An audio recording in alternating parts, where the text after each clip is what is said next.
Café listo, móvil en silencio. Comenzamos.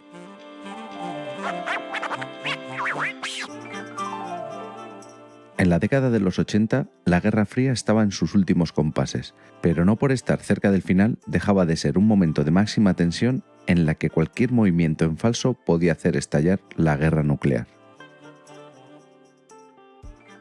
El proyecto militar Fantasía o Farol del que te voy a hablar se puede considerar como uno de los últimos clavos en el ataúd del régimen soviético. Hoy en 15 minutos voy a hablarte de la Iniciativa de Defensa Estratégica, o como se le conoció popularmente, la Guerra de las Galaxias. En 1981 llega a la Casa Blanca Ronald Reagan, que pasó de ser un actor mediocre a un político con gran aceptación. Todo esto debido a su ferviente odio por todo lo que sonara, aunque fuera de lejos, a comunismo. Esta defensa del American Way of Life y su odio a todo lo que estuviera al otro lado del telón de acero lo convirtieron en gobernador de California y más tarde en presidente de Estados Unidos. Como gobernador de California logró bajo su mandato pasar de un déficit presupuestario a un superávit fiscal, pero también tuvo decisiones polémicas como la de enviar a la Guardia Nacional a sofocar una revuelta en la Universidad de Berkeley. Su popularidad no hacía más que crecer y en 1980 derrotó en las elecciones al hasta entonces presidente Jimmy Carter con una diferencia de más de 8 millones de votos y ganando en 44 de los 50 estados. Pero es que cuando se enfrentó a su reelección, en 1984 aplastó a Walter Mondale, consiguiendo 525 de los 538 votos electorales, el 97,6%. ¿Y por qué te hablo de Ronald Reagan cuando has venido a escuchar una lucha épica en el espacio? Pues como siempre, por el contexto. Si ya normalmente durante la Guerra Fría el pueblo estadounidense estaba obsesionado con los soviéticos, en la era Reagan podemos decir que esta fue la tónica habitual, pero además gastando cantidades ingentes de dinero para defender los valores americanos de, como ellos dicen, los pérfidos comunistas. Recuerda que antes que político, Reagan, aunque malo, había sido actor, y puede que en su cabeza todavía estuviera la grandilocuencia de Hollywood. Si a esto le sumamos el pánico con todo lo comunista, hizo que en 1983 se llegara el momento por el que le has dado al play a este episodio. El 23 de marzo de 1983, en un mensaje retransmitido a toda la nación desde el despacho Oval, Reagan anunció la creación del programa militar Iniciativa de Defensa Estratégica, o SDI. Este anuncio dejó a científicos y militares, propios y del otro bando, perplejos. El plan consistía en una primera fase en la que se crearían miles de bases, tanto terrestres como submarinas, para albergar misiles que ante un ataque soviético serían capaces de interceptar dicho ataque antes de llegar a territorio estadounidense. Este plan para nada era descabellado, y si se hubiera quedado ahí no hubiera pasado nada, pero es que todavía les quedaba una segunda fase, una vuelta de tuerca muy loca. Reagan pretendía crear una enorme red de satélites que gracias a unos rayos láser serían capaces de destruir cualquier misil que se lanzara desde la Unión Soviética en cuestión de segundos. ¿Y cuál era el problema con este plan? Que nada de todo lo que había dicho estaba inventado. En una sociedad normal, este plan hubiera sido considerado como absurdo desde el primer momento y desechado por cualquier presidente que estuviera en sus cabales. Pero es que ni la sociedad estadounidense estaba sana después de décadas de propaganda anticomunista, ni tenían un presidente en sus cabales, ya que Reagan había llegado a decir que los comunistas eran el mal que iba a desatar el Armagedón y que todo estaba en las escrituras. Pero alguien le tenía que haber vendido el proyecto a Reagan. Y es que el alto mando militar también pensaba como él, y como niños caprichosos con mucho dinero querían juguetes nuevos con los que explotar cosas. Dentro del proyecto SDI había un físico teórico llamado Edward Teller, que había formado parte del proyecto Manhattan. Para que te hagas una idea de cómo era este Teller, algunas de sus brillantes ideas antes de entrar en el proyecto SDI fueron la de lanzar una bomba de hidrógeno en Centroamérica para crear un nuevo canal, y así dejar de depender del Canal de Panamá. Y si esto te parece poco, también quería crear un gran puerto artificial en Alaska excavando a base de bombas atómicas. Como ves, Edward Teller es alguien en que puedes confiar y depositar bajo su control miles de millones de dólares sin ningún tipo de preocupación.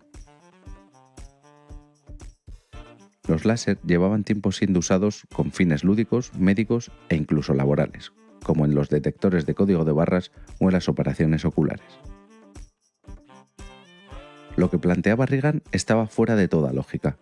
Quería plagar el espacio con satélites que fueran capaces de emitir un rayo láser para eliminar un misil en pleno vuelo.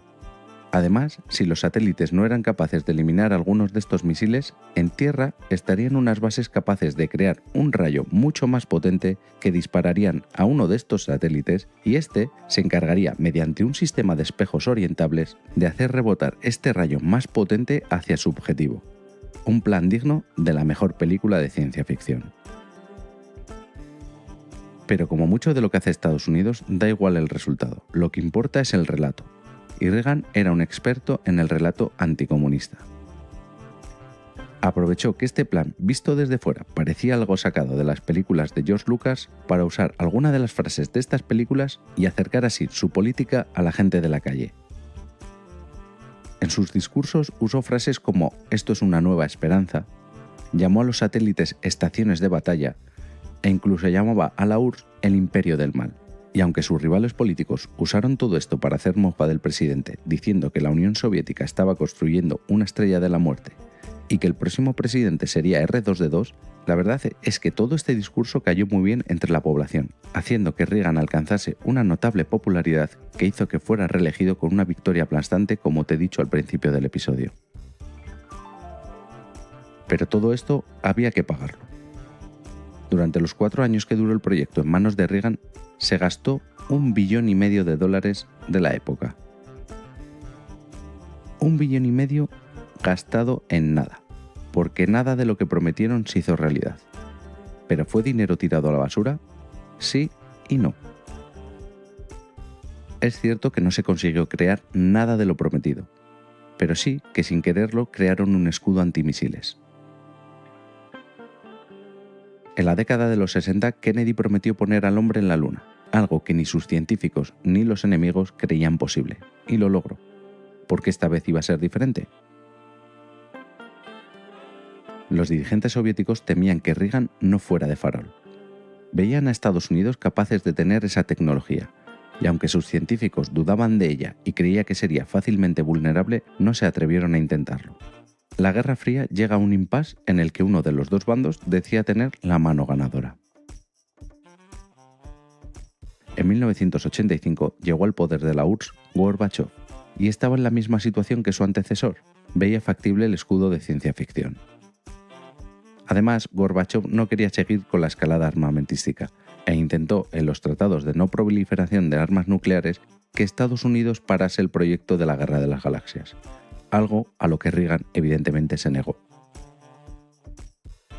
En este punto yo creo que Reagan ya sabía que todo lo que había prometido no se cumpliría nunca, pero debía seguir con el farol, ya que veía cerca su victoria. Los primeros movimientos que tuvo Gorbachov para acabar con la guerra fueron el sacar las armas nucleares de Europa, con lo que se ganó la simpatía y credibilidad de muchos mandatarios occidentales. Gracias a la Glasnost, muchos exiliados del régimen comunista volvieron a Moscú, y uno de ellos fue el físico Andrei Sájarov. Sájarov fue uno de los físicos que ayudó a crear el programa nuclear soviético, pero poco después se dio cuenta del horror que podía causar lo que él mismo había ayudado a crear, y se convirtió en un pacifista antinuclear, algo por lo que se ganó el exilio. Cuando volvió a Moscú fue consultado indirectamente sobre el escudo estadounidense, y no sé si convencido o para acabar con esta carrera absurda por ver quién tiene más armas nucleares, dijo que era muy factible. Estas declaraciones hicieron que Gorbachov creyera aún más en las nulas posibilidades de victoria y aceleró el fin de la Guerra Fría. El plan Guerra de las Galaxias poco a poco fue quedando en el olvido, hasta que se aparcó prácticamente en su totalidad. Pero en vez de ser un fracaso, Reagan lo vendió como el último empujón para acabar con la Guerra Fría. $250 millones al mes durante 4 años. Eso es lo que costó un plan que jamás se ejecutó como se prometió, pero que sirvió para que el enemigo soviético se planteara si merecía la pena poner a prueba el escudo estadounidense. Esta situación de la Guerra Fría se puede asemejar a dos personas una enfrente de la otra apuntándose con pistolas, y sabiendo que en cuanto uno dispare, el otro lo hará también. Pero de pronto uno de los dos dice haberse escondido tras un escudo invisible, y que si éste dispara, no solo no le hará nada, sino que en represalia, el primero sí le disparará y acabará con él. Puede que ahora mismo todo este plan de la Guerra de las Galaxias te suene un poco a locura, pero recuerda que durante la Guerra Fría se investigó y se crearon muchas locuras, y esta no era más que una más. A esto se le sumó el hartazgo de un nuevo presidente soviético y sobre todo el colapso económico de la Unión Soviética, que no podía permitirse una nueva carrera armamentística. En definitiva, el proyecto SDI no acabó con el telón de acero por sí solo, pero fue uno más de los factores que sumados sí llegaron a acabar con él. Lo que está claro es que esta guerra sin disparos oficiales entre las dos potencias mundiales solo trajo miedo, odio, dolor y montañas de billetes para más de uno. Y como lo prometido es deuda, en menos de 15 minutos te he entretenido o lo he intentado. Puedes encontrarme en todas las redes sociales como @arcachofas.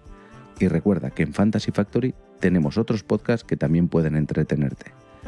Un saludo y hasta la semana que viene.